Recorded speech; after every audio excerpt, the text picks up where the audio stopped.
एक बार फिर सभी विद्यार्थियों का एडुपत आचार्य क्लासेज के ऑनलाइन प्लेटफॉर्म पर मैं योगेंद्र हार्दिक स्वागत और अभिनंदन करता हूं। जैसे कि दोस्तों आप सभी को पता है, हम ईओआरओ को लेकर जो हमारा पार्ट भी है उसकी क्लास हम कंटिन्यू यहां पर कर रहे हैं। तो आज के सेशन में हम लोग आगे बात करेंगे, जैसे कि हमारा अध्याय नंबर 2 चल रहा है और अध्याय 2 के अंदर जो धाराएं हैं, 3 से लेकर कितनी धाराएं हैं, 3 से लेकर 50 तक की जो धाराएं हैं उनके अंतर्गत हम बात कर चुके हैं। धारा नंबर कौन सी तक, जल्दी से बता दो, धारा नंबर कौन सी पढ़ चुके हो? 6 पढ़ चुके हो, 7 पढ़ चुके हो। तो कल धारा नंबर 7 तक मैं आप लोगों को पढ़ा के गया था, तो जल्दी से बताएंगे अगली धारा कौन सी है। तो आप लोगों को मैंने पढ़ा दी थी धारा नंबर कौन सी, 7 तक मैंने आपको पढ़ा दी थी। तो धारा नंबर आप जो बात करने वाले हैं वो धारा नंबर 8 की हम लोग बात करने वाले हैं। धारा नंबर 8। तो धारा नंबर 8 क्या कहती है आपसे? तो धारा नंबर 8 की जैसे हम लोग बात करते हैं तो धारा 8 में क्या बताया गया है? धारा 8 में कहा गया है कि जो नगर पालिकाएं होंगी उन नगर पालिकाओं के अंतर्गत जो नेतृत्व किया जाएगा वो नेतृत्वकर्ता कौन होगा? अध्यक्ष होगा। यानी कि नगर पालिकाओं में उनका जो नेतृत्व किया जाएगा वो एक अध्यक्ष के द्वारा किया जाएगा। इसी प्रकार अगर हम देखते हैं तो नगर पालिका के अंदर कौन होता है? अध्यक्ष होता है, जिसको हम चेयरमैन बोलते हैं। नगर परिषद के अंदर जाते हैं तो सभापति होता है। और अगर हम कहां पर जाते हैं, अगर हम नगर निगम की बात करते हैं तो आपका महापौर हो जाता है। तो इसी बारे में उल्लेख किया गया है आपकी धारा नंबर कौन सी में? तो धारा नंबर 8 में ये बात का उल्लेख किया गया है। प्रिया जी, पूजा जी, वेलकम है। तो यहां से हम लोग लिखेंगे धारा नंबर 8 में क्या है। धारा 8 में क्या कहा गया है? यानी कि नगर पालिका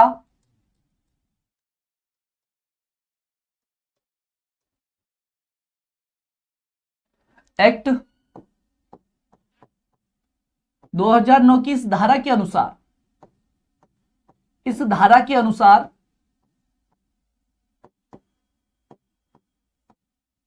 के अनुसार नगर निकाय में,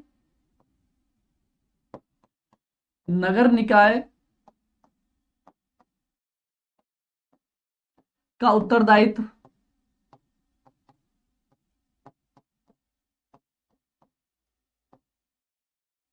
अध्यक्ष को प्रदान किया जाएगा। अध्यक्ष को प्रदान किया जाएगा। आपसे प्रश्न अगर किया जाएगा यहां से तो किस प्रकार से किया जाएगा, क्या पूछा जाएगा यहां से, तो आपको समझना क्या है यहां से, केवल इतना समझना है कि भाई नगर पालिका में या फिर नगर निकाय के अंतर्गत जो अध्यक्ष होता है ना वो किस धारा के अनुसार होता है। तो धारा नंबर 8 के अनुसार वहां पर अध्यक्ष बनाया जाता है। एक प्रश्न, सीधा सा प्रश्न इस धारा से बनता है, यही प्रश्न बनता है कि किस धारा के अकॉर्डिंग।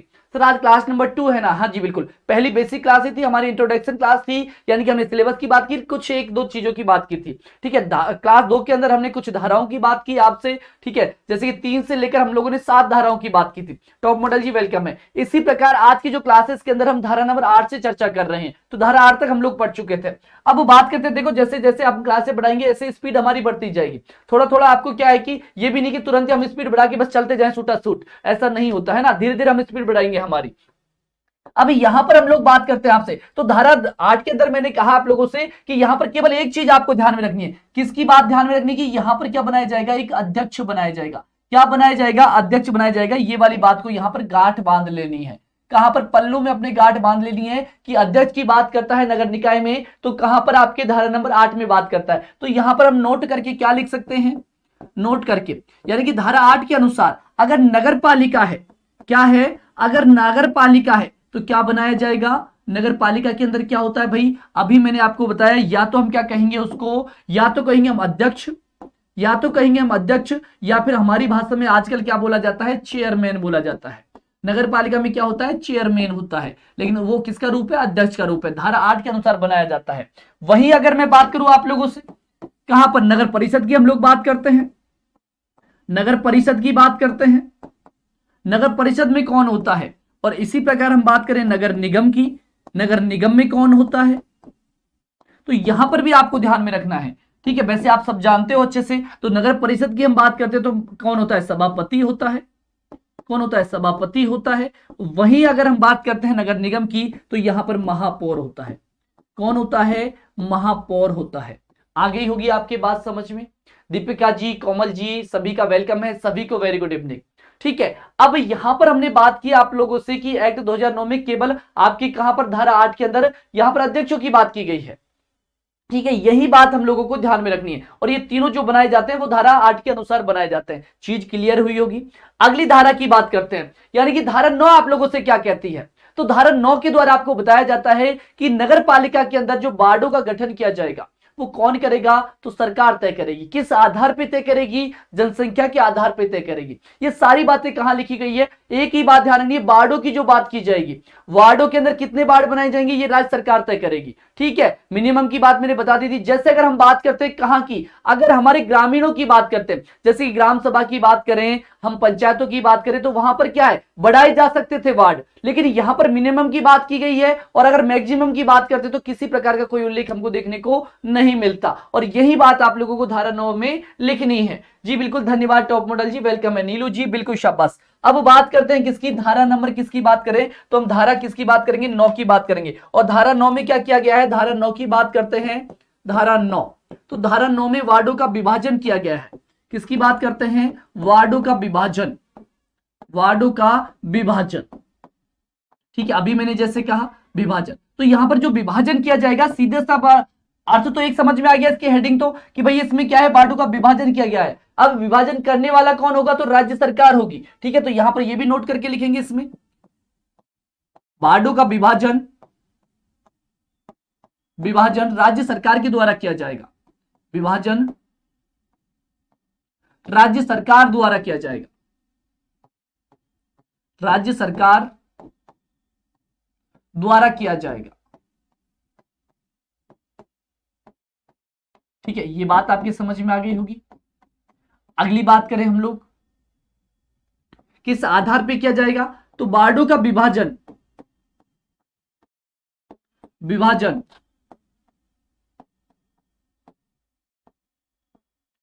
उस क्षेत्र की जनसंख्या के आधार पर किया जाएगा। उस क्षेत्र की जनसंख्या के आधार पर किया जाएगा, जनसंख्या के आधार पर किया जाएगा, आधार पर किया जाएगा। अगली बात और क्या याद रख सकते हैं यहां से, ये भी रख सकते हैं कि भाई वार्डों के अंदर कितनी जनसंख्या होगी। हो सकता है आपका ये प्रश्न हो कि भाई एक वार्ड है तो कितनी जनसंख्या रखी जाएगी, तो इसके बारे में कोई उल्लेख यहां पर हमको नहीं देखने को मिलता। ठीक है, बस ये है कि सभी वार्डों के अंदर जितनी उस क्षेत्र की जनसंख्या होगी उसको बराबर हिस्सों में बांटा जाएगा। ठीक है, तो अधिकांश सभी वार्डों के अंदर जो जनसंख्या है वो समान होगी। तो ये वाला पॉइंट भी हम यहां से लिख सकते हैं, अधिकांशतः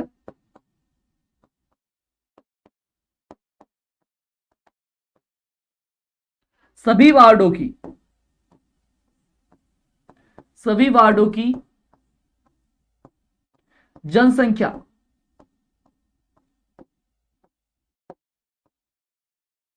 समान होगी, समान अनुपात में होगी,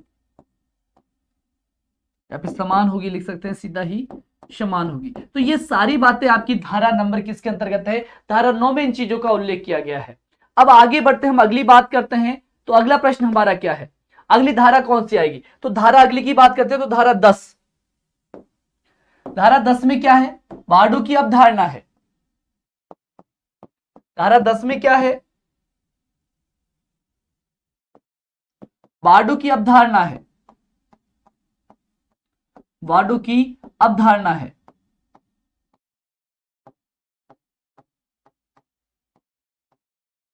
ठीक है, 9 और 10 की बात करें तो आपकी एक जैसी धाराएं हैं। वहां पर विभाजन की बात करता है तो यहां पर वार्डों की अवधारणा की बात करता है। ठीक है, Nisha Kumari ji very good evening, welcome है आपका। तो यहां पर हम बात करें तो कौन कौन से पॉइंट यहां पर हमारे हो सकते हैं, भाई हो सकता है आपकी वार्डों की संख्या का निर्धारण कौन करता है, कितनी क्या होंगी, तो ये बात किसके द्वारा निर्धारित की जाएगी, वही मैंने कहा आप लोगों से, किसके द्वारा, राज्य सरकार के द्वारा। वार्डों की संख्या का निर्धारण, संख्या का निर्धारण, संख्या का निर्धारण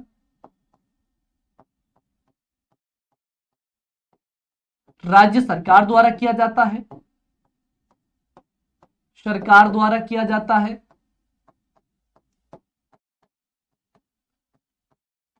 जैसे ही हमारा अध्याय 2 कंप्लीट होगा इसके बाद मैं आपको याद भी करवाऊंगा इनको। ठीक है, आप पढ़ते रहना, बस इनको याद भी करवाऊंगा। एक दिन रिपीट क्लास करके सभी की धाराओं को हम याद करेंगे, रिवाइज करेंगे एक साथ। ठीक है।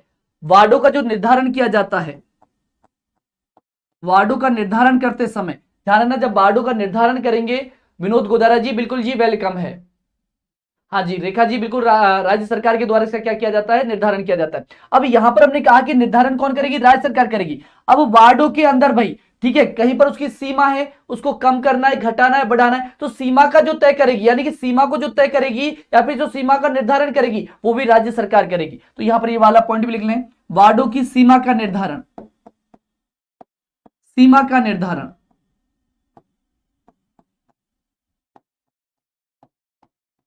राज्य सरकार द्वारा किया जाएगा।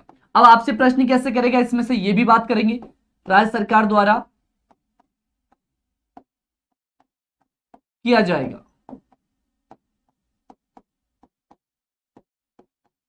अब यहां से दोनों लाइनों में दो प्रश्न, आपके दो तरीके से प्रश्न को पूछा जा सकता है। हाँ जी बिल्कुल इसी की बात कर रहा हूं पूजा राव जी, किस प्रकार से यहां से प्रश्न बनेगा। अब ये दो पॉइंट है, दोनों में प्रश्न बन गए। कैसे प्रश्न बन सकता है कि वार्डों की संख्या का निर्धारण किसके द्वारा किया जाता है, सिंपल सा प्रश्न है, कौन करेगी, राज्य सरकार करेगी। इसको टफ कैसे बनाएगा कि वार्डों की संख्या का निर्धारण कौन करती है, वार्डों की संख्या का निर्धारण कौन, राज्य सरकार के द्वारा किया जाता है, किस धारा के अनुसार पूछेगा, किस धारा के अनुसार वार्डों की संख्या का निर्धारण राज्य सरकार करेगी, धारा नंबर 9, धारा नंबर 20, धारा नंबर 18, इस प्रकार से प्रश्न किया जाएगा। अभी क्या है कि हम धाराएं कम पढ़ी है, अभी 10 ही धाराएं पढ़ी तो हम आंसर देने में आसान नहीं है, ठीक है, आसानी से हम दे सकते हैं। लेकिन जब धारा 344 तक हम पढ़ेंगे तब तक कितनी सारी हमारी धाराएं हो जाएगी। इसलिए हम क्या करेंगे, जैसे एक अध्याय कंप्लीट हुआ, उस अध्याय के कंप्लीट होते ही एक रिवीजन क्लास रखेंगे, सारों को हम याद करने की सोचेंगे, किस प्रकार से कड़ी जोड़कर हम याद करने की कोशिश करेंगे, ठीक है। याद करवाने की जिम्मेदारी भी मेरी होगी, कोई ऐसी क्लास रखी हम बीच बीच में ऐसे काम कर लिया करेंगे ताकि हमें सारी धाराएं याद हो जाए, ठीक है। तो वार्डों की सीमा का निर्धारण भी कौन करता है, यहां पर एक प्रश्न इसका हो गया। इसी प्रकार यहां से पूछा जा सकता है कि वार्डों की सीमा का निर्धारण किसके द्वारा किया जाएगा, तो सीमाओं का निर्धारण भी कौन करेगी, राज्य सरकार। किस धारा के अनुसार किया जाएगा, तो धारा कौन सी हो जाएगी, धारा 10 के अनुसार। इस प्रकार से यहां से प्रश्न बनेंगे। अगली बात मैं करूं, यहां पर वार्डों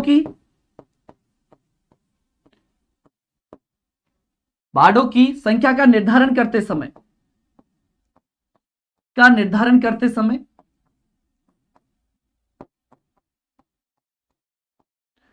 समय, एसटी एससी ओबीसी का भी ध्यान रखा जाएगा,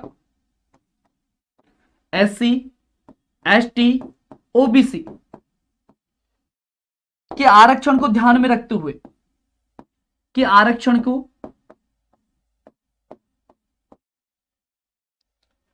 ध्यान में रखते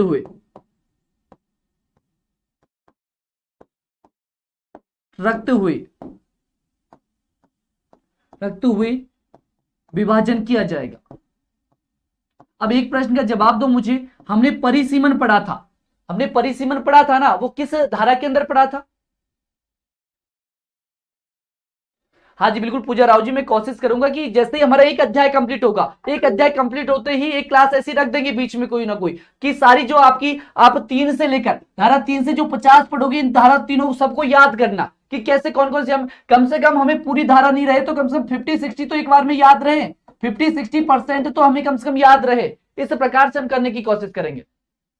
पॉलिटिकल की भी बात करेंगे, पॉलिटिकल को देखो, रुको थोड़े दिन, पॉलिटिकल की टेंशन छोड़ो, मैं आप लोगों को जल्द ही करवा दूंगा पॉलिटिकल भी, है ना। लेकिन पहले मैं एक बार घर पे जाके आऊंगा, क्योंकि मैं यहां पर हूं अभी घर पे, घर वालों से मिलके उसके बाद यहां पर करवाऊंगा। 2 दिन का रेस्ट लूंगा मैं बीच में, लेकिन आपकी क्लास ऑफ नहीं होगी, ध्यान रखना, ठीक है, आपकी क्लास ऑफ नहीं होगी, ध्यान रखना। 2 दिन के अंदर भी मैं घर से क्लास लूंगा, लेकिन आप लोगों को बस मैं नहीं दिखूंगा, आपको क्वेश्चन सारे देखेंगे। ध्यान में रखते हुए क्या किया जाएगा, विभाजन किया जाएगा। हाँ मैं आपसे कुछ पूछ रहा था प्रश्न, है ना, बातें मत किया करो, पहले पढ़ लिया करो, फिर लास्ट में बातें किया करो। आप लोगों की क्या क्या चीजें हैं उनकी हम लास्ट में बात किया करेंगे, क्योंकि धाराएं बहुत सारी पढ़नी पड़ेंगी हमें धाराएं। तो मैंने यहां पर आप लोगों से कहा कि वार्डों का जब निर्धारण किया जाएगा तो एसटी एससी जो ओबीसी की जो आरक्षण है उसका भी ध्यान में रखा जाएगा।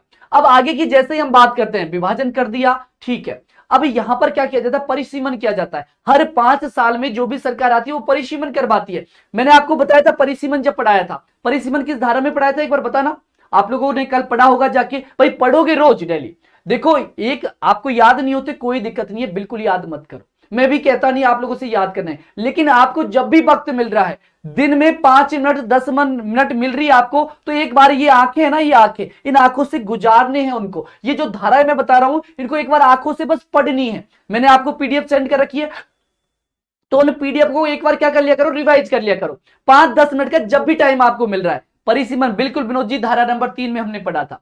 धारा 2 में कब पढ़ा था परिसीमन भाई? ठीक है, धारा 3 में पढ़ा होगा ना आप लोगों ने। तो यहां पर हम बात करें, जब परिसीमन कहा था तो मैंने आप लोगों को क्या कहा कि परिसीमन किया जाता है। अब इसी प्रकार यहां पर क्या किया जाएगा, विभाजन किया जाएगा ना। तो प्रत्येक 5 में परिसीमन किया जाता है, यानी कि किसी घर को उठाकर किस में रख दिया जाता है, कौन से वार्ड में किसी को कहां पर रख दिया जाता है। तो यहां पर क्या कहा जाता है कि ऐसा कहा जाता है धारा नंबर 10 के माध्यम से कि जो परिसीमन किया जाएगा प्रत्येक 5 वर्ष के अंतर्गत, उसके माध्यम से अगर किसी को कोई परेशानी है तो अपनी ऑब्जेक्शन लगा सकता है 7 दिन के अंदर। ये वाली बात यहां पर लिख रखी है।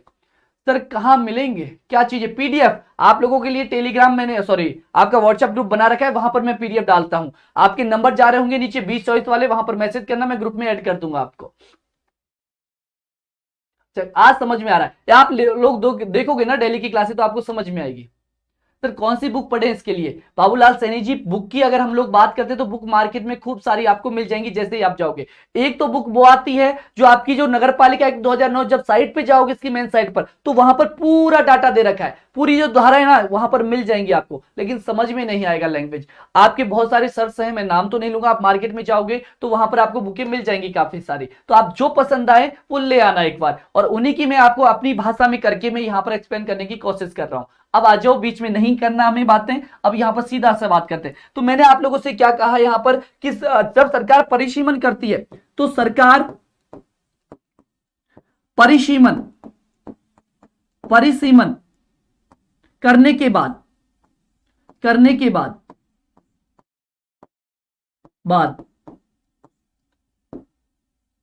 7 दिन का समय, 7 दिन का समय या फिर 7 दिन के अंदर आपत्ति दर्ज कराने का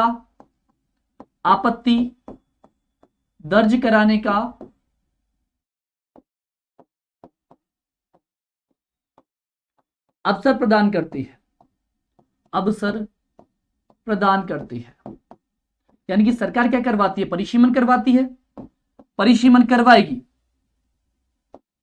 तो उसके बाद परिसीमन में क्या होता है, सीमाओं का निर्धारण होता है। यानी कि ये वाला घर है, उसके में भाई रामपत्ती का घर वार्ड नंबर 1 में था और रामपत्ती को कहां पर पहुंचा दिया, वार्ड नंबर 6 में पहुंचा दिया। इस प्रकार से किया जाता है। आप लोगों ने आपके गांव में देखा होगा, अगर आपके गांव में आपके शहर में आपने देखा है तो कई बार जब क्या होता है, देखो रेखा गहलोत जी, वैसे मैं बात करूं, एक बात सुन लो, बीच में नहीं टोकोगे क्योंकि हमारा मैटर बहुत सारा है, तो हम वहां पर पढ़ने की कोशिश करेंगे, है ना। तो लास्ट में आप लोगों को मैं 5 मिनट दिया करूंगा। 5 मिनट आपके जो भी सवाल बनते हैं, जैसे कि आपकी जिज्ञासाएं होती हैं, उनको वहां पर जानेंगे। सर आपकी क्लास एनफ है, नहीं है क्या? देखो एनफ तो है, मैं कह रहा हूं, लेकिन क्या है कि ये विद्यार्थी होता है ना, विद्यार्थी बड़ा लालची होता है। ठीक है, विद्यार्थी बड़ा लालची होता है। वो क्या है कि ये ऐसे सोचता है कि एक बार लाके तो देख लूं मैं बुक। ठीक है, तो आप लोगों से मैं मना नहीं करूंगा कि भाई आप कह दो कि बाद में सर जी ये क्या, आपने तो कैसे भरोसा कर लें, तो आप एक बार ला के देख लो, आप लोगों को खुद ब खुद समझ में आ जाएगा। या फिर किसी दोस्त के पास है, आपके अड़ोसी पड़ोसी के पास है, तो उसकी बुक ला के देख लो, उसके बाद आपको खुद पता लग जाएगा कि सर क्या पढ़ा रहे हैं, हम लोग इस बुक में क्या पढ़ रहे हैं। ठीक है, वहां पर आप लोगों को केवल लाइन टू लाइन मिलेगा, मैं आपको उसको ही एक्सप्लेन करके बताता हूं। ठीक है, तो यहां पर आप आ जाओ, बिल्कुल ही लास्ट में हम पढ़ेंगे। चलो जी, देख ली तो बिल्कुल आ जाओ यहां से, है ना। तो देख ली तो मैंने कहा मैं आपको आपकी ही लैंग्वेज में समझाने की यहां पर कोशिश करता हूं। अब मैंने आपको धारा 3 में बताया था कि सरकार परिसीमन करती है, यानी कि हर जो सरकार आती है प्रत्येक 5 वर्ष में, मैंने बताया था कि प्रत्येक 5 वर्ष में क्या किया जाता है, परिसीमन किया जाता है प्रत्येक 5 वर्ष में। सर क्यों किया जाता है परिसीमन 5 वर्ष में? क्योंकि भाई साहब ये क्या होता है कि एक जाल होता है एक तरह से देखे तो, कि जिसका बहुमत होता है, जैसे कि कांग्रेस की सरकार है तो वो अपने पार्टियों को जिताना चाहती है, क्योंकि सारा काम कौन करती है। यहां पर आपने देखा हर जगह मैं क्या लिखवा रहा हूं, राज्य सरकार, राज्य सरकार के अनुसार, राज्य सरकार के अनुसार, यही लिखवा रहा हूं ना। राज्य सरकार में कौन, राज्य सरकार में कौन है भाई? तो राज्य सरकार की जैसे ही हम बात करते हैं तो राज्य सरकार में हमारी कौन आ जाएगी, गहलोत सरकार होगी वर्तमान में जैसे। तो गहलोत सरकार जब चुनाव करवा रही है तो भाई साहब पक्षपात तो करेगी ना। तो ये क्या करते हैं कि जैसे परिसीमन करते हैं ना, तो अपने अपने जो पार्टी के लोग होते हैं उनसे कहते हैं भैया आपको कौन से वार्ड से लड़ना है, तो वहां पर किसका लो, अपनी अपनी पार्टी के लोगों को कर लो एक तरफ। तो इस प्रकार से यहां पर परिसीमन किया जाता है, और परिसीमन जैसे ही किया जाता है तो इसके बाद आपको 7 दिन का मौका देती है, ठीक है, गवर्नमेंट, कि भाई अगर आपको किसी प्रकार की आपत्ति है तो आप बिल्कुल दर्ज करवाएं। फिर आपका तुरंत अगला प्रश्न बनेगा, सर क्या अगर यहां पर आपत्ति दर्ज करवाए तो आपत्ति को माना जाएगा? तो इसके लिए बिल्कुल आपकी राज्य सरकार स्वतंत्र है, समसामयिकी दोनों ही आएगी। ईओआरओ के अंदर किसी प्रकार का कोई उल्लेख नहीं कर रखा है राजस्थान की आएगी, केवल समसामयिकी लिख रखा है, ठीक है, सिलेबस के अंदर, तो कुछ नहीं कह सकते निशा जी, है ना। तो दोनों ही पढ़ लीजिएगा थोड़ी थोड़ी आप। तो 7 दिन के अंदर आपत्ति दर्ज कराने का अवसर प्रदान करती है, लेकिन यहां पर साथ में ये वाली बात भी नोट करेंगे। पेज हो गया क्या हमारा पूरा? अगले पेज में लिखते हैं, ठीक है। अगर हम लोग बात करें यहां से तो नोट करके मैं लिख रहा हूं, परिसीमन के संदर्भ में, परिसीमन के संदर्भ में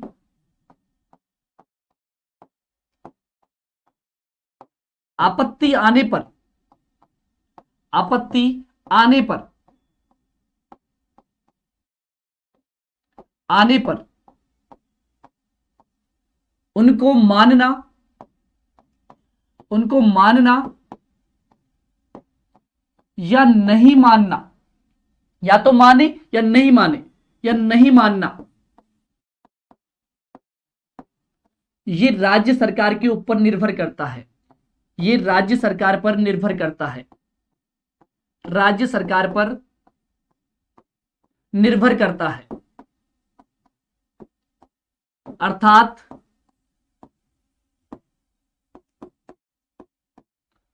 राज्य सरकार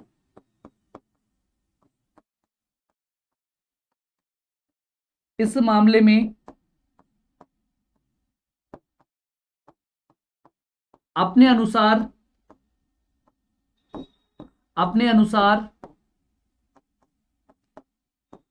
निर्णय ले सकती है, ले सकती है। तो यहां पर मैंने कहा, यहां पर आप लोगों को इस लाइन के माध्यम से मैंने समझाना चाहा कि जब परिसीमन होता है तो उसमें आपत्ति दर्ज करवाने के लिए 7 दिन का समय दिया जाता है। ये परिसीमन कब किया जाता है? जैसे ही इलेक्शन होते हैं तो उससे कुछ दिन पहले किया जाता है ये काम। तो जैसे ही क्या किया गया, मोटा लिखें, ठीक है। नहीं दिख रहा है क्या? एक बार बता दे, नहीं दिख रहा है क्या? नहीं दिखेगा तो मोटा लिख दूंगा भाई, और है ना।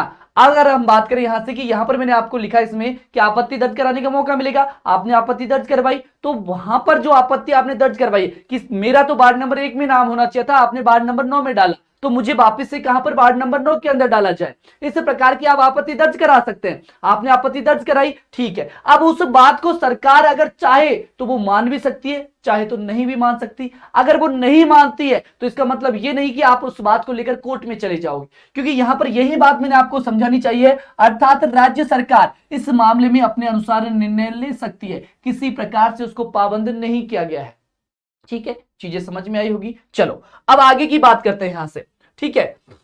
एक प्रश्न और यहां से आप लोगों का, यहां से प्रश्न एक और यहां पर बनता है आपका, कौन सा वाला, कि जो आरक्षण प्रदान किया जाता है, यानी कि यहां पर बात करें जो आरक्षण यहां पर मिलेगा। आरक्षण की बात मैं कल कर गया था आप लोगों से कि आरक्षण 50% दिया जाता है महिलाओं को, ठीक है। और इसके अलावा आपके ओबीसी है जो जनसंख्या के आधार पर वहां पर दिया जाता है। ओबीसी की बात करें, एसटी की बात करें, एससी की बात करें।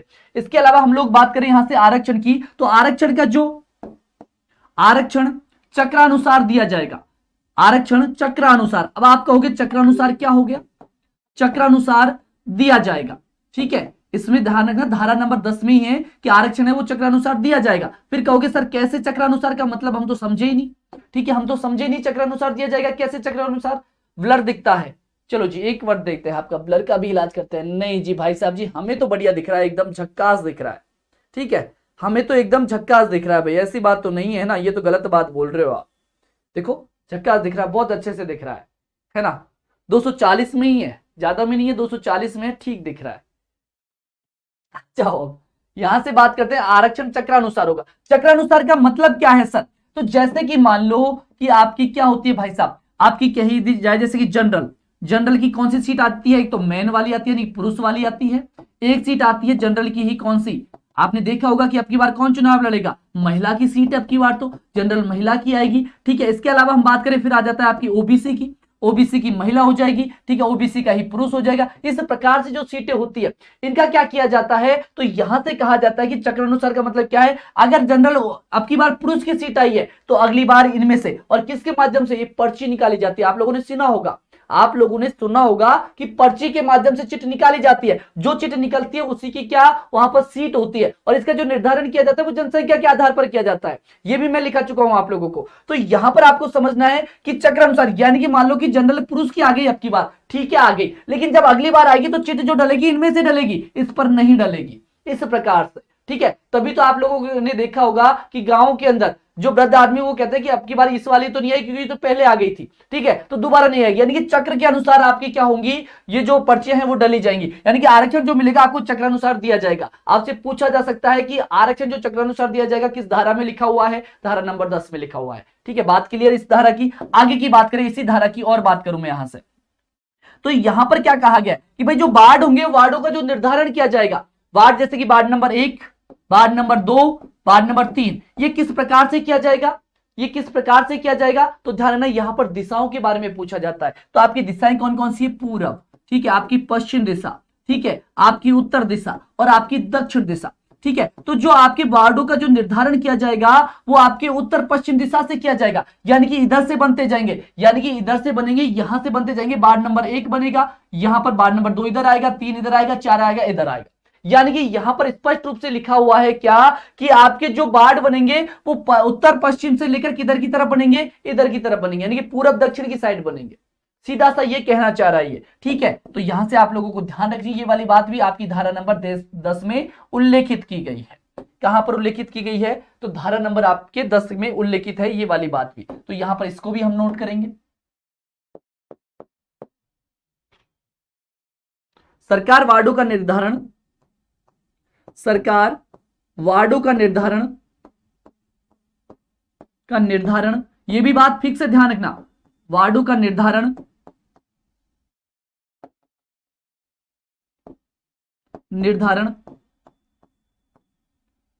उत्तर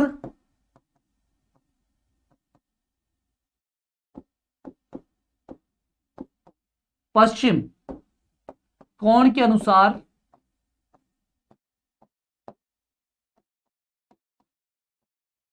उत्तर पश्चिम कोण के अनुसार करेगी। मैंने आपको आपकी लैंग्वेज में समझा दिया कि उत्तर पश्चिम कोण कैसे, कहना क्या चाह रहा है ये। हाँ, डायरेक्शन का समझ नहीं आया सर, अच्छा नहीं आया, बिल्कुल समझाएंगे तो आगे तभी हम बढ़ेंगे जब समझ में आएगा। यानी कि मान लो ये आपकी दिशाएं हैं, थोड़ी देर की मान लो आपकी ये पूर्व दिशाएं हैं, आपकी ये पश्चिम दिशा है। आपके घर की बात कर रहा हूं मैं, आपके नगर की बात कर रहा हूं, आपके नगर निगम की बात कर रहा हूं, जैसे भी है जहां पर भी है, पश्चिम उत्तर, ठीक है, आपका ये दक्षिण। आगे बात समझ में, ये तो जानते हो ना आप। तो यहां पर क्या कह रहा है ये, आपके ये कह रहा है कि जो आपका ये वाला कोण है, उत्तर पश्चिम जो कोण है, यहां से वार्डों की गिनती स्टार्ट होगी, जो काउंटिंग स्टार्ट होगी वो इधर से होगी। कहने का मतलब सीधा सा है, आपको तो ये समझना है वहां पर प्रश्न कैसे किया जाएगा। तो प्रश्न किया जाएगा कि वार्डों का जो निर्धारण किया जाता है, जो वार्डों की संख्या का निर्धारण किया जाता है वो किस आधार पर किया जाता है, तो उत्तर पश्चिम कोण के आधार पर। वहां पर कौन पूछेगा, उत्तर पूरब कोण, उत्तर पश्चिम कोण, पश्चिम दक्षिण कोण, इस प्रकार से आपसे प्रश्न करेगा। तो आपको ये वाली बात तो ऐसे ध्यान रखनी है कि उत्तर पश्चिम कोण होगा, यानी कि दिशाओं में आपको तुरंत डायग्राम समझ में आना चाहिए इधर से। यानी कि सीधी सी बात, आप आपकी लैंग्वेज में कहूं मैं तो, यानी कि जो आपका वार्ड नंबर 1 होगा, तो वार्ड नंबर 1 की शुरुआत कहां से की जाएगी, इधर से करेंगे, इधर से करेंगे, इधर से करेंगे। तो वार्ड नंबर 1 की शुरुआत कहां से करेंगे, तो वार्ड नंबर 1 की शुरुआत हम इधर से करेंगे। कहां से करेंगे, इधर से वार्ड नंबर 1 की शुरुआत करेंगे। आप लोगों ने देखा भी होगा, अगर आप लोग कहीं पे भी रह रहे हो तो वहां पर देखना, वार्ड नंबर 1 किधर की साइड होगा, वार्ड नंबर 2 किधर की साइड होगा, वार्ड नंबर 3 किधर की साइड होगा। तो यहां पर एक्ट नंबर 2009 में स्पष्ट रूप से लिखा है, नगर पालिका जो एक्ट है 2009, इसमें स्पष्ट रूप से लिखा है कि जो वार्डों का हम निर्धारण करेंगे वो उत्तर पश्चिम कोण से निर्धारण करेंगे। चीज क्लियर, समझ में आ गई होगी बात। अब आगे की बात करते हैं, ठीक है। ये वाली बात कहां पर है, आपकी धारा नंबर 10 के अंतर्गत है, ठीक है। अगली बात करते हैं, अगली बात करें, यानी कि धारा नंबर किसकी बात करें, धारा नंबर 11 की बात करें, धारा नंबर 11 की बात करें। तो धारा नंबर 11 में क्या है, धारा नंबर 11 में है किसका निर्वाचन, किसका, नगर पालिका का निर्वाचन, नगर पालिका का निर्वाचन। सर निर्वाचन का मतलब क्या है, नगर पालिका का निर्वाचन। तो नगर पालिका का निर्वाचन कैसे किया जाएगा, कौन करेगा, इस बात का उल्लेख कहां पर किया गया है? धारा नंबर आपकी 11 के अंदर उल्लेखित किया गया है। ठीक है, अगली बात, ठीक है, तो जैसे कि मैंने कहा निर्वाचन की बात आई, निर्वाचन यानी कि चुनाव हो गया। तो चुनाव मैंने आपको समझाया कि दो प्रकार से चुनाव होता है। तो यहां पर नगर पालिका यानी कि नगर निकायों की बात कर रहा है, तो नगर निकायों में जो चुनाव करवाया जाएगा ये करवाएगा कौन? कौन करवाएगा? जल्दी से बताना एक बार। आपका अगर हम लोग कहें, बिल्कुल जी, कान पेड म्यूजिक जी वेलकम है, आपका बहुत बहुत स्वागत है। अगली बात करते हैं हम लोग कि जो नगर पालिका है, नगर निकाय में चुनाव करवाएगा कौन? आपकी राज्य सरकार करवाएगी, चुनाव आयोग करवाएगा, राष्ट्रीय चुनाव आयोग करवाएगा। तो कौन करवाएगा? सर ये लाइन भी तो लिखा थी ना, ये लाइन लिख तो दी यहां पर। सरकार वार्डों का निर्धारण उत्तर पश्चिम कोण के अनुसार करती है। ये क्या लिखवाई मैंने बात यहां पर, यही तो लिखवाई है आपकी, उत्तर पश्चिम कोण के अनुसार करेगी, लिखवा दी है मैंने यार। ठीक है, पंचायती राज में पंचायत की बात नहीं कर रही, ये तो मैंने आपको एग्जांपल दिया था, हम नगर पालिका एक्ट 2009 की बात कर रहे हैं। ठीक है, तो उसके अनुसार यहां पर लिखा हुआ है, लिखवा दी ना। चलो ऐसे छोड़ूंगा नहीं चीजें, आप टेंशन मत करो। ठीक है, तो यहां पर नगर पालिका को जो चुनाव करवाएगा वो कौन करवाएगा? यही तो मैंने आपसे प्रश्न पूछा। तो यहां पर ध्यान रखना है कि कौन करवाएगा? तो राज्य निर्वाचन आयोग करवाएगा। नगर पालिकाओं का निर्वाचन या फिर नगर निकायों का चुनाव, नगर निकाय का चुनाव राज्य चुनाव आयोग के द्वारा करवाया जाएगा। राज्य निर्वाचन आयोग या चुनाव आयोग, राज्य निर्वाचन आयोग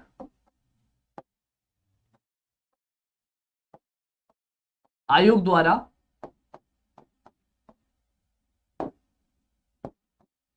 द्वारा करवाया जाएगा।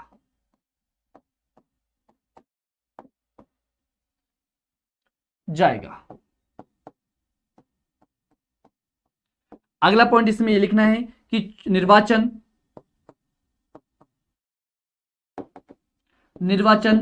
5 वर्ष पूर्ण होने से पहले ही करवा लिया जाता है। निर्वाचन 5 वर्ष पूर्ण होने से पहले ही करवा लिया जाता है। पूर्ण होने से पहले ही करवा लिया जाता है, पहले ही करवा लिया जाता है। ये बिल्कुल सिंपल है, समझ में आ जाएंगी सारी बातें, करवा लिया जाता है। अगली बात करें, अगर किसी का क्या हुआ है बीच में, अगर किसी नगर निकाय का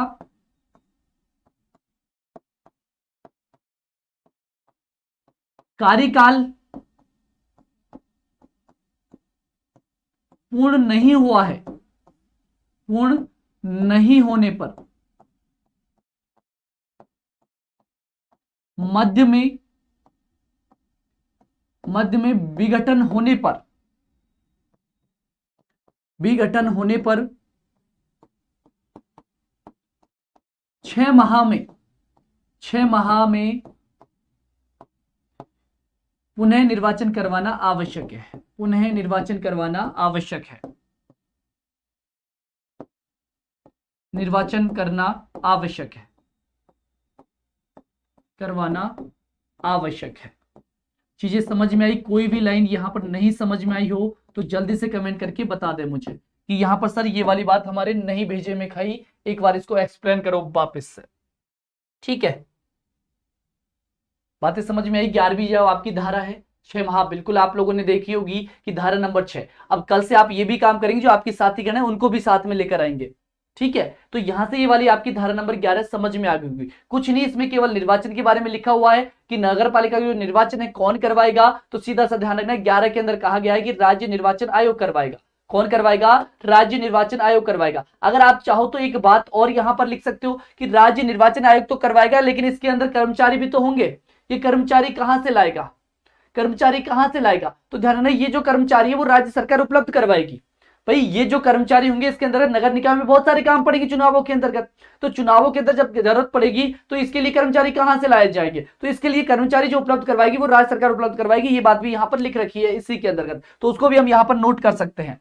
अगर पूछ लिया जाए कि आपके राज्य निर्वाचन आयोग के अंतर्गत जो कर्मचारी होंगे वो कौन उपलब्ध करवाएगा, तो राज्य सरकार उपलब्ध करवाएगी। किस धारा के अनुसार? धारा नंबर 11 के अनुसार। निर्वाचन के लिए आवश्यक कर्मचारियों, आवश्यक कर्मचारी, कर्मचारी राज्य सरकार द्वारा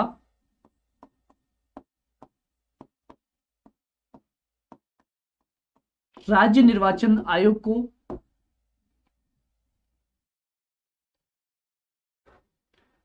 राज्य चुनाव आयोग को उपलब्ध करवाए जाएंगे।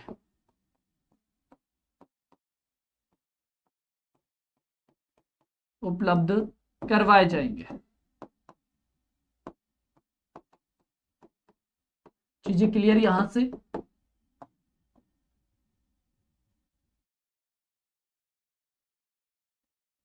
ठीक है, समझ में आ गई होगी सारी बातें।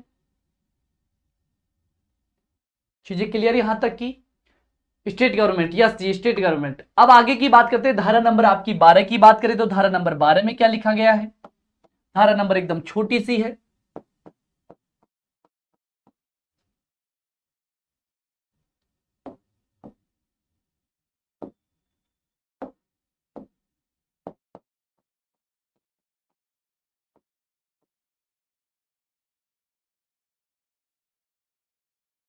ठीक है, अब यहां से बात करें हम लोग तो यहां पर कहा जाएगा कि भाई निर्वाचन आयोग की तो आपने क्या दी कि निर्वाचन करवाएगा, निर्वाचन जो आयोग बना होगा वो निर्वाचन करवाएगा, राज्य निर्वाचन आयोग। ठीक है, लेकिन राज्य निर्वाचन आयोग में होगा कौन?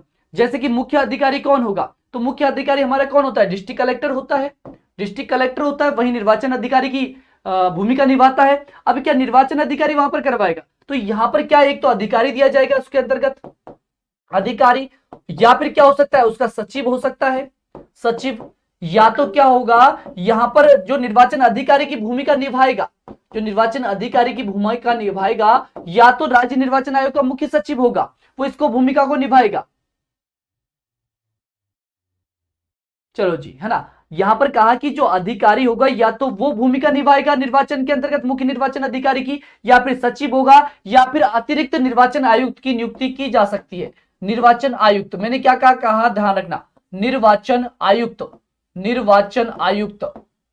यहां पर मैंने कहा आप लोगों से कि भाई निर्वाचन जो करवाया जाएगा इसके लिए निर्वाचन आयुक्त की पोस्टिंग की जाएगी यहां पर, या फिर हम कहें आपके जो सचिव होगा उसकी पोस्टिंग की जाएगी। किस धारा के अनुसार? धारा नंबर 12 के अनुसार। इतना सा आपको ध्यान में रखना है। ठीक है, इसके अलावा डिस्ट्रिक्ट की पढ़ेंगे वो हम अलग पढ़ेंगे। डिस्ट्रिक्ट जो आपका डिस्ट्रिक्ट कलेक्टर होगा वो भी एक मुख्य निर्वाचन अधिकारी के रूप में काम करेगा, उसकी बात हम अलग से पढ़ेंगे, अलग धारा नंबर 13 के अंतर्गत हम 13-14 के अंदर पढ़ेंगे हम उसको। अब यहां से बात करते हैं धारा 12 में, तो धारा 12 में लिखा हुआ है आपकी क्या? निर्वाचन प्रणाली की द्वारा, प्रणाली में एक मुख्य निर्वाचन आयुक्त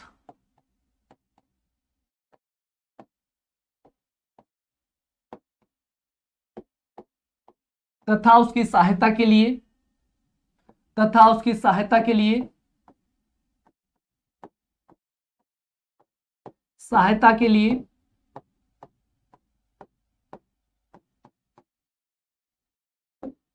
क्या होगा? एक मुख्य निर्वाचन आयुक्त के अलावा कौन हो सकता है? निर्वाचन सचिव हो सकता है, उसके साथ सहायता के लिए निर्वाचन सचिव की नियुक्ति की जाएगी, सचिव की नियुक्ति की जाएगी। ठीक है, इसको थोड़ा सा समझ लेना एक बार वापस से, थोड़ा सा गोलमोल हो गया होगा। सीधा सा बात है कि यहां पर इतनी सी बात आपको ध्यान में रखनी है कि निर्वाचन जो करवाएगा वो कौन करवाएगा? तो निर्वाचन करवाने के लिए आपका राज्य निर्वाचन आयोग होगा, वो निर्वाचन करवाएगा। यहीं पर आपको यह ध्यान रखनी कि इस निर्वाचन आयोग में कौन होगा? तो एक मुख्य निर्वाचन आयुक्त का क्या किया जाएगा? नियुक्ति की जाएगी। साथ में ही उसकी सहायता के लिए कि निर्वाचन सचिव की भी नियुक्ति की जा सकती है। सर निर्वाचन और निर्वाचित और निर्वाचन में क्या अंतर होता है? चलो जी, बिल्कुल अच्छा प्रश्न है, चलो बता देते हैं आपको। निर्वाचित और निर्वाचन में क्या अंतर होता है? निर्वाचन, अब देखो, निर्वाचन तो करवाने वाले, अभी चुनाव करवाया जाएगा, अभी चुनाव करवाया जाएगा, वो तो निर्वाचन हो गया कि हम लोग निर्वाचन करेंगे, यानी कि दो कैंडिडेट है, एक निशा है, एक रेखा है, एक दिवेश है, कि इनमें से किसका निर्वाचन किया जाए, यानी कि यहां पर चुनाव करवाया जाएगा। एक निर्वाचित, इनमें से मैंने दिवेश को निर्वाचित कर लिया है। समझ में आ गई होगी चीज कि निर्वाचित क्या है, निर्वाचन क्या है। निर्वाचन तो चुनाव करवाया जाएगा, एक चुन लिया गया वो हो गया निर्वाचित। ठीक है, चीजें समझ में आई। अगली बात करते हैं, कहां पर थे हम लोग,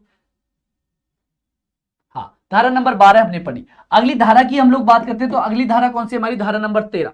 धारा नंबर 13 में क्या लिखा हुआ है, तो धारा नंबर 13 में लिखा हुआ है वार्डों के लिए निर्वाचक नामावली, वार्डों के लिए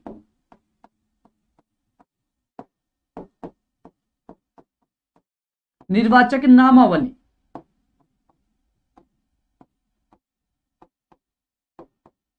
कहने का मतलब यह है कि भाई साहब जब क्या होंगे, जब निर्वाचन किया जाएगा तो इसके लिए वार्ड निर्धारित होंगे, वार्ड निर्धारित होंगे तो उनमें क्या भी होंगे, यानी कि कौन कौन व्यक्तियों का नाम क्या अंकित किया जाएगा, तो ये करने वाले कौन होंगे।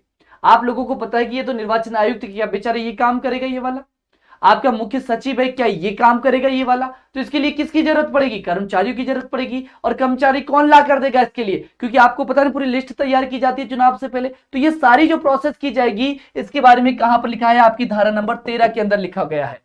तो इसके लिए क्या किया जाएगा, एक रजिस्ट्रार का नियुक्ति की जाएगी, यानी कि यहां पर नामावली के लिए कि एक रजिस्ट्रार की जरूरत पड़ेगी, तो यहां पर एक रजिस्ट्रार की नियुक्ति की जाएगी। अगर जरूरत महसूस होती है तो कितने अन्य और भी, यानी कि उसके लिए सहयोग के लिए अन्य रजिस्ट्रारों की भी नियुक्ति की जाती है। इसका उल्लेख कहां पर किया गया है, धारा नंबर 13 के अंदर किया गया है। मैंने क्या कहा आप लोगों से कि जब वार्डों का निर्वाचन करवाया जाएगा तो देखो निर्वाचन आयोग एक अधिकारी हो गया, तो वो थोड़ी करेगा इसके लिए काम। इसके लिए क्या करेगा, एक रजिस्ट्रार की नियुक्ति करेगा, और रजिस्ट्रार की नियुक्ति के लिए कहां पर लिखा गया है, धारा नंबर 13 में किया गया है। और यहां पर यह भी बात उल्लेखित की गई है कि एक रजिस्ट्रार की कमी महसूस होने पर, यानी कि एक से अगर काम नहीं हो रहा तो अन्य रजिस्ट्रारों की भी नियुक्ति की जा सकती है। ठीक है, कौन करेगा नियुक्ति, सोचना एक बार, विचार करना और लिखना। तो यहां पर ध्यान रखना, वार्डों के लिए निर्वाचन के लिए, वार्डों में निर्वाचन के लिए, निर्वाचन के लिए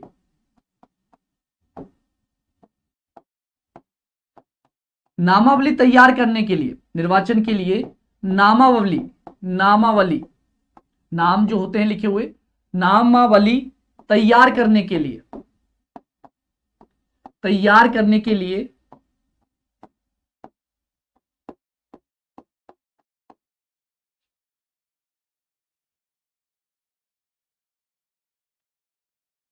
एक रजिस्ट्रार की नियुक्ति की जाएगी, रजिस्ट्रार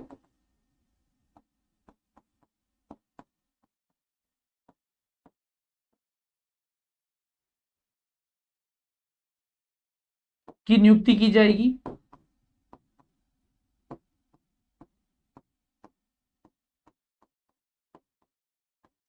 आवश्यकता पड़ने पर,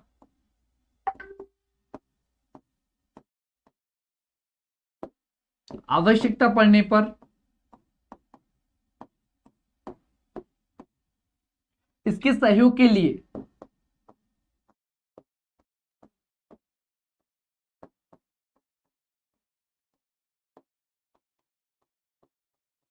अतिरिक्त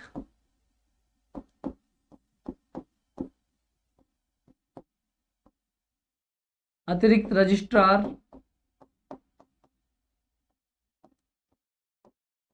नियुक्ति की जा सकती है,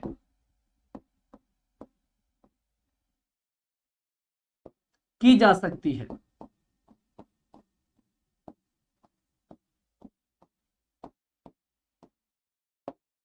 ठीक है, बात समझ में आई होगी ये वाली। क्या लिखा धारा नंबर 13 के अंतर्गत हम लोगों ने, चलो जी शाबाश। अगर हम लोग बात करते हैं कौन करेगा नियुक्ति, हाँ जी रेखा जी, यही मैंने पूछा आपसे कि कौन करेगा इनकी नियुक्ति। भाई कहा कि यहां पर मैंने क्या कहा आपकी कि रजिस्ट्रार की नियुक्ति की जाएगी, लेकिन करेगा कौन ये, तो ये करेगा तो कौन, आपका राज्य निर्वाचन आयोग करेगा, लेकिन किसकी सहायता से, तो राज्य सरकार की सहायता से, यानी कि उसके परामर्श पर करेगा। ठीक है, आई बात समझ में। अब यहां से आप लोगों को ध्यान रखना है कि वार्डों के लिए निर्वाचक नामावली है, तो तैयार करने के लिए एक रजिस्ट्रार की जरूरत पड़ेगी, तो उसकी नियुक्ति की जाएगी। नियुक्ति कौन करेगा? तो आपके जो निर्वाचन आयोग होगा वो करेगा। इसके अलावा उसके सहयोग के लिए अन्य रजिस्ट्रारों की नियुक्ति भी की जा सकती है। साथ में यहां पर यह लिखा गया है कि जो नामावली तैयार की जाएगी उस समय दो विशेष बातों का ध्यान में रखा जाएगा।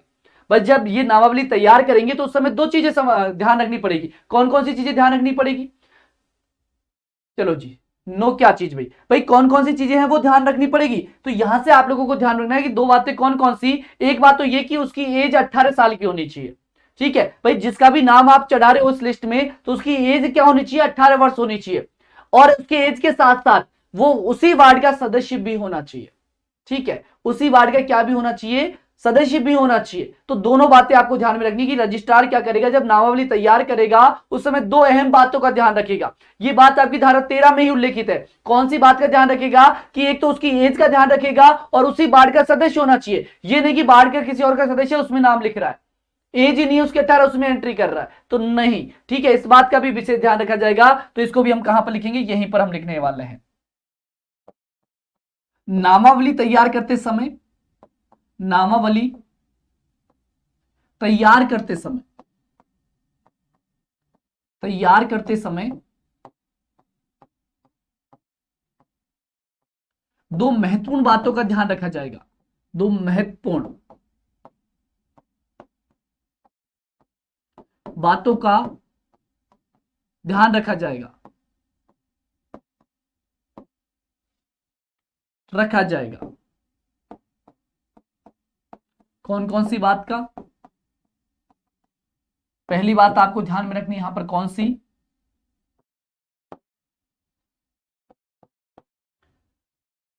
वह उसी वार्ड का व्यक्ति होना चाहिए, वह उसी वार्ड का व्यक्ति होना चाहिए, उसी वार्ड का व्यक्ति होना चाहिए।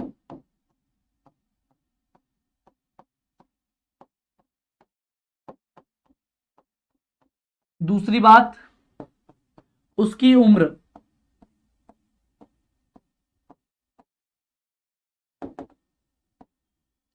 18 वर्ष पूर्ण हो गई हो, पूर्ण हो गई हो, यानी कि वो 18 वर्ष का हो गया हो। इन बातों का क्या रखा जाएगा? ध्यान यहां पर रखा जाएगा।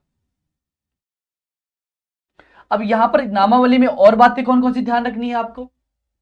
जैसे कि हम कहें हाँ 18 वर्ष कम से कम हो, यानी कि 18 वर्ष में वो हो जाना चाहिए, 18 वर्ष का हो जाना चाहिए वो, तो उसी व्यक्ति का नाम चढ़ाया जाएगा। इसके अलावा कई लोग क्या होते हैं जैसे कि विदेश बाहर कमाने के लिए चले जाते हैं, तो क्या उसका नाम भी वहां पर लिस्ट में चढ़ाया जाएगा या फिर वहीं पर चढ़ा दिया जाएगा?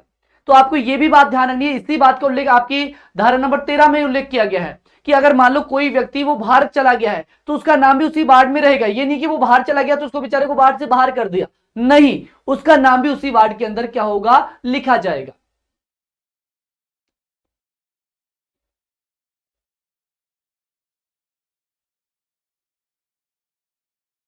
देखो, मैंने आपको पहले भी कहा था कि आप ईओ आरओ की तैयारी कर रहे हैं और विद्यार्थी है, समझदार विद्यार्थी है। आप लोगों को अच्छे से पता है कि आप लोग विद्यार्थी, एक समझदार विद्यार्थी है।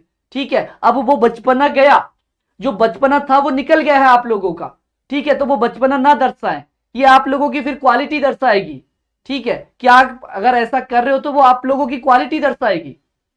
ठीक है, तो इस चीजों का खास ध्यान रखें आप लोग। भाई आपके फायदे के लिए वो ग्रुप बनाया गया है और आपका उसका गलत यूज कर रहे हैं तो गलत बात है। किसी को नाजायज परेशान करना गलत बात होती है। ठीक है, तो इस चीज का आप खास कर ध्यान रखिए कि स्टूडेंट हैं तो स्टूडेंट होने के नाते आपको पता होना चाहिए, सारी चीजें आप सीख के आए हुए हो। ठीक है, अगर बात होती 10वीं 12वीं करके तो उस समय मान लेते आप, अभी आपका टारगेट कुछ और होना चाहिए। ठीक है, आ जाओ यहां पर बात करें हम लोग। तो जैसे कि मैंने आप लोगों से कहा यहां पर कि उसी वार्ड का व्यक्ति होना चाहिए। एक मैंने बात आपसे बोली कि अगर व्यक्ति उस वार्ड से कहीं बाहर जाकर काम कर रहा है या फिर रह रहा है तो उसका मतलब ये नहीं कि उसका वार्ड से वहां से नाम काट दिया जाएगा। हाँ, अगर ऐसा होता है कि वो व्यक्ति जहां पर जाकर रह रहा है और वहीं पर जाकर क्या करे कि वहीं पर जाकर वो अपना कार्ड, राशन कार्ड, सब चीजें वहां के नाम से नोट करवा लेता है तो उसका उस वार्ड से नाम हट जाएगा। इस बात का भी यहां पर धारा नंबर 13 में उल्लेख किया गया है, तो इसको भी हम क्या करते हैं? नोट कर देते हैं। धारा नंबर 13 में, धारा 13 में इस बात का भी उल्लेख किया गया है, बात का भी उल्लेख किया गया है कि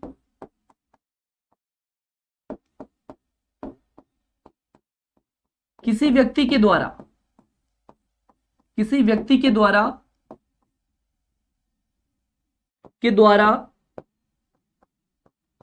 बाढ़ से बाहर जाकर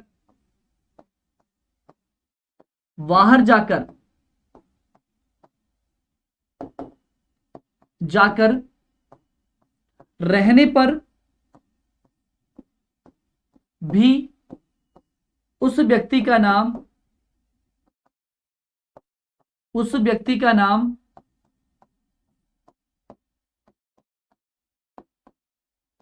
उसी वार्ड में रहेगा, यानी कि काटा नहीं जाएगा, उसी वार्ड में यथावत रहेगा। भाई चीजें समझ में आ रही होगी आपकी। ये लाइन क्या कहना चाहती है? ये लाइन कहना चाहती है कि कोई व्यक्ति बेचारा बाहर कमाने के लिए गया है या फिर रहने लग गया है, तो वहां पर इसका मतलब ये नहीं है कि उसका जो वार्ड में से नाम है वो कट कर दिया जाएगा, नहीं किया जाएगा।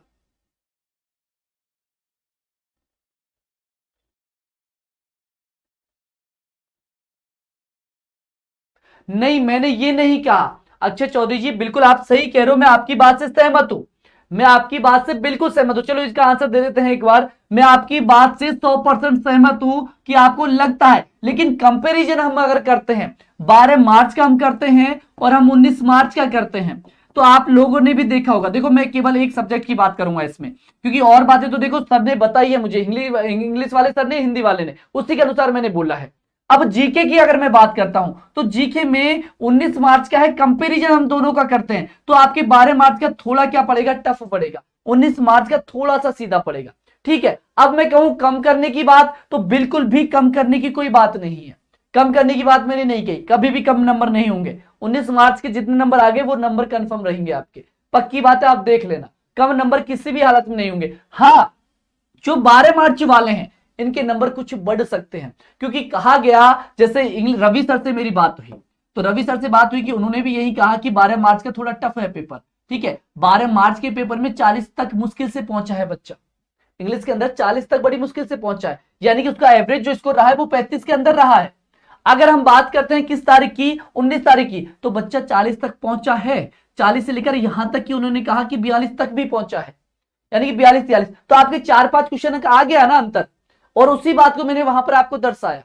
ठीक है, उसी बात को मैंने वहां पर दर्शाया और कुछ नहीं कहा मैंने। भाई 3-4 क्वेश्चन से आपके इजी लगे हैं वहां से, आपके 12 मार्च 19 मार्च में देखे तो 2-3 क्वेश्चनों का अंतर आ रहा है, और वही मैंने आपसे बात की कि यहां पर तो घटेगा नहीं, तो ये अंतर को बराबर कैसे किया जाएगा, तो हो सकता है 2 से 4 क्वेश्चन से यहां पर बढ़ा दिया जाए, ये बात मैंने आपसे बोली है।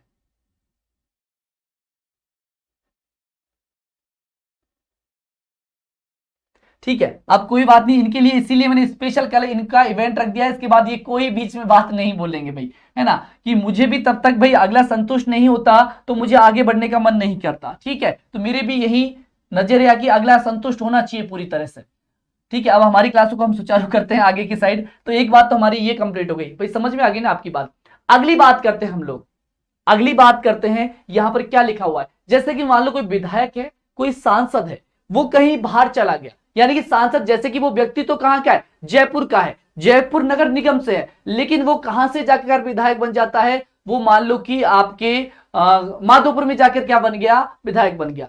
लेकिन उसका भाई बन तो वहां पर गया, कोई दिक्कत नहीं है, लेकिन उसका वार्ड में जो नाम चलेगा ना वो यहीं पर चलेगा, यानी उसको मत देने का जो अधिकार होगा वो यहीं पर होगा, वहां पर नहीं होगा, चाहे वहां का विधायक क्यों नहीं बन जाए। ठीक है, ये भी बात आपके वार्ड नंबर धारा नंबर 13 के अंदर लिखी हुई है। अगली मैं बात करूं यहां से, ठीक है, अगली मैं बात करूं यहां से आपकी और क्या बातें लिखी हुई है जी। अक्षय जी देखा, अपना टारगेट होता है आपके ही अकॉर्डिंग, आपके जो विद्यार्थियों के मुझे कमेंट मिलते हैं उसी के अकॉर्डिंग मैं बताता हूं, ये तो है नहीं कि ये माइंड अपने आप ही लिया जाएगा और कुछ भी मैं यहां पर बोल दूंगा। भाई आप लोगों के द्वारा सर से बात करके सारी चीजें बताई जाती है। अब आ जाओ यहां पर, है ना, छोड़ो उन चीजों को। एक बात तो मैंने बताई विधायक सांसदों की, दूसरी बात ये भी, ये भी आपको ध्यान में रखनी है कि मान लो कोई व्यक्ति दूसरी जगह चला गया और वहां की उसने क्या ले ली, वहां पर उसने अपना आधार कार्ड, अपना नाम पता सारा कुछ चेंज करवा लिया, तो यहां से कट हो जाएगा और वहां पर जुड़ जाएगा। तो ये भी बात यहीं पर है। आ जाओ यहां पर, है ना। टाइम क्या हुआ भाई साहब, वैसे निकलवा दिया टाइम। ठीक है, बिल्कुल जी हाँ, ये आपकी धारा नंबर यही होगी कंप्लीट यहां से। तो अगर हम बात करते हो तो इसमें ये भी बातें आपको ध्यान रखनी है कि अगर कोई व्यक्ति या सांसद है, सांसद अथवा विधायक, किसी अन्य स्थान का होने पर भी, किसी अन्य स्थान का होने पर भी उसे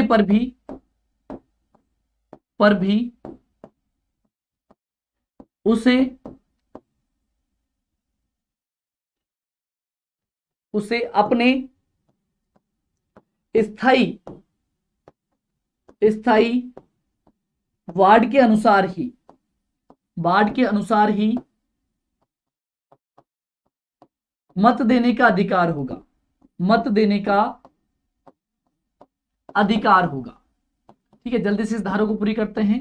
अधिकार होगा, सीधी सी बात। आपको तो ये ध्यान रखनी है, बिल्कुल लाइन नहीं याद रखनी ना, तो ये वाली लाइन याद रखनी या ये रखनी है। आपको इतना ध्यान रखना है कि कोई व्यक्ति यहाँ का है, बाहर जाकर काम करने लग गया, तब भी वो वार्ड इसी में रहेगा, वहां वाला नहीं होगा। अगर कोई व्यक्ति मान लो कि सांसद है, कोई विधायक है, वो कहीं दूसरी जगह का है, अगर स्थायी पता जहां का है वहीं पर वो मत देने का अधिकारी होगा। ठीक है, वहीं पर अधिकार दे सकता है। ठीक, बात आई समझ में। अगली बात इसी के अंतर्गत आ जाएगी यहां पर ये लाइन। चलो जी, बिल्कुल इसमें इतना ही आएगा भाई, है ना। अगली जगह बात करते हैं हम अगली बात को। ठीक है, क्या कह रहा है यहां से अगली बात। ठीक है, यहां पर कह रहा है मान लो कि कोई व्यक्ति जैसे कि ये मेरा घर है, यहां पर जबरदस्ती कोई व्यक्ति आता है, कब्जा कर लेता है। कब्जा कर लिया उसने, तो इसका मतलब ये नहीं है उसने कब्जा किया है, इसका मतलब ये नहीं हुआ कि कोई व्यक्ति यहां पर आकर इस वार्ड में शामिल हो गया। वो व्यक्ति नहीं होगा, वार्ड तो मेरा ही रहेगा, नाम तो मेरा ही रहेगा, यहां पर उसका नाम नहीं दर्ज किया जाएगा क्योंकि वो जबरदस्ती आया है। एक तो ये वाली बात ध्यान में रखनी है कि कौन शामिल नहीं होगा उस वार्ड में, यानी कि जबरदस्ती आया हुआ व्यक्ति शामिल नहीं किया जाएगा। अब मान लो कि मैं जाकर कहीं पर, मैं जाता हूं कभी 10-5 दिन के लिए घूमने कहीं दूसरी जगह, तो इसका मतलब ये नहीं कि वहां पर मैं जैसे गया तो वहीं पर जाकर मेरा नाम उस वार्ड में दर्ज कर दिया जाएगा, बिल्कुल नहीं। मैं तो घूमने गया हूं, यानी कि मान लो नगर निकाय है कोई, यहां पर एक होटल खुली है, उस होटल में आप परमानेंट रह रहे हो, किराए से रह रहे हो, तो इसका मतलब नहीं उस वार्ड में आपको दर्ज कर दिया जाएगा, ये बिल्कुल भी नहीं किया जाएगा। इस बात का स्पष्ट उल्लेख किया है धारा नंबर 13 के अंदर, लिखा गया है स्पष्ट रूप से कि भैया ऐसे व्यक्ति जो बाहर से आए हुए हैं, ठीक है, यहां पर रह रहे हैं, जैसे कि इसमें रह रहे हैं कि कोई होटल है, कोई सामुदायिक केंद्र है, वहां पर रह रहा है, तो उस व्यक्ति को उस वार्ड में शामिल नहीं किया जाएगा। इस प्रकार से यहां पर स्पष्ट रूप से लिखा गया है। या फिर किसी जगह किसी जबरदस्ती कब्जा किया गया है तो उस स्थान पर भी उसका अधिकार नहीं होगा। इस बात को स्पष्ट रूप से धारा नंबर 13 में लिख दिया है। 19 वालों के कम होंगे, मैंने कब बोला 19 वालों के कम होंगे, मैंने कब कहा। 19 का पेपर सीधा है तो कम नहीं होंगे, नंबर तो वही रहने हैं। अरे समझो इस बुद्धि में। चलो अगला प्रश्न क्या है हमारा, अगली बात करें हम लोग। किसी व्यक्ति द्वारा जबरदस्ती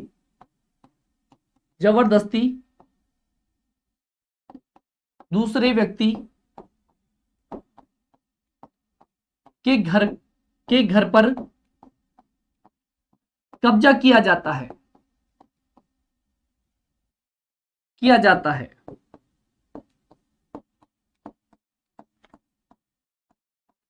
तो उस व्यक्ति को उस वार्ड का सदस्य नहीं माना जाएगा।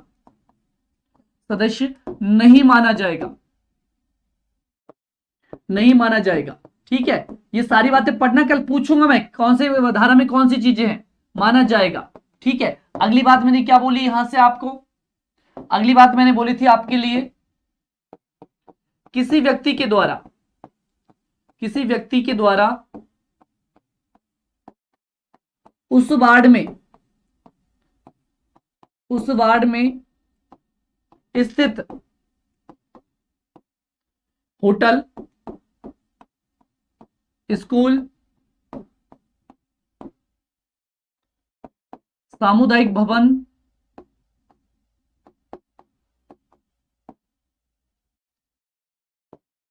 भवन में आकर रहने पर, आकर निवास करने पर, निवास करने पर उस वार्ड की सदस्यता नहीं दी जाएगी, सदस्यता नहीं दी जाएगी। तो दो चीजें तो नहीं दी जाएगी, किस कंडीशन में, ये ध्यान रखनी है, सदस्यता नहीं दी जाएगी। ये सारी बातें जो मैंने आपको बताई, धारा नंबर 13 की बातें बताई, तो ये सारी बातें आप लोग यहां से क्या करेंगे, ध्यान रखेंगे।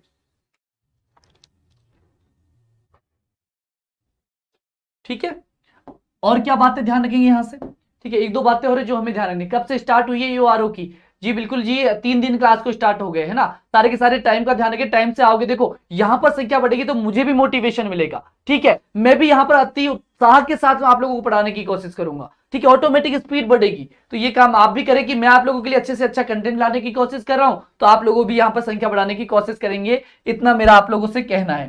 अगर यहां पर मैं बात करूं, अगर मान लो कि ये सारी जो बातें मैंने आपको बताई, इनमें किसी भी प्रकार का कोई विवाद आ जाता है, तो विवाद को कौन सुलझाएगा?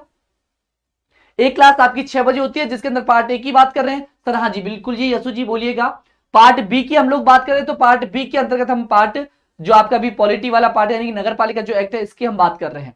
ठीक है, अब यहां से हम लोग बात करें, बताइएगा जी यसु जी, बिल्कुल आपकी बात पे ध्यान है, बताओ एक बार क्या कहना चाह रहे हो। अगली बात मैं कर रहा था, यहां से क्या लिखना चाह रहा था आप लोगों के लिए, कि मैं कहना चाह रहा था अगर किसी प्रकार का कोई विवाद आ जाता है तो विवाद को सुलझाएगा कौन? क्या कोर्ट में मामला जाएगा? यानी कि जो बातें लिखी है इनके संबंध में किसी भी प्रकार का कोई विवाद आता है, यानी कि निर्वाचन संबंधी कोई विवाद आता है, तो इसका जो सुलझारा करेगा, यानी कि इसको जो सुलझाएगा वो कौन होगी? आपकी राज्य सरकार होगी। तो ये बात आपको यहां से ध्यान रखनी है। निर्वाचन में किसी भी प्रकार का,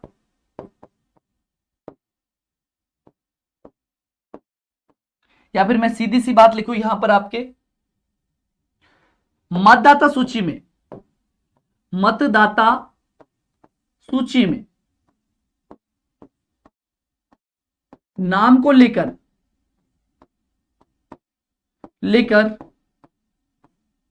किसी भी प्रकार का कोई विवाद आता है, किसी भी प्रकार का कोई विवाद आता है,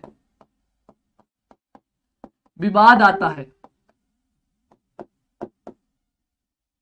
है तो उसे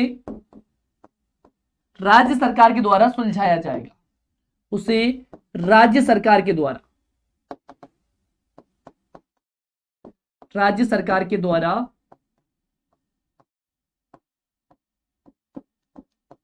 सुलझाया जाएगा।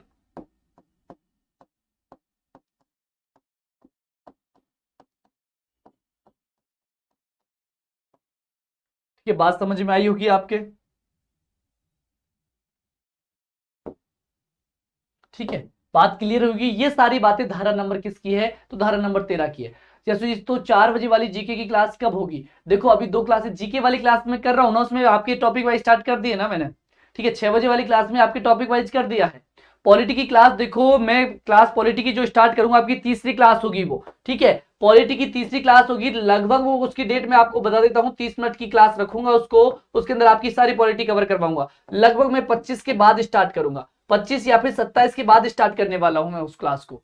आपकी पॉलिटी कवर करवा दूंगा मैं, इतनी मैं कह सकते हो आप मेरे से। ठीक है, भूख लग रही है तो बिल्कुल मैं भी समाप्त कर रहा हूं। और कोई आपके प्रश्न? सर 6 बजे वाली क्लास कौन सा टॉपिक होगा? 6 बजे वाली क्लास में मैंने आपको बताया तो था जयपुर का कछवा, जयपुर का कछवा वंश।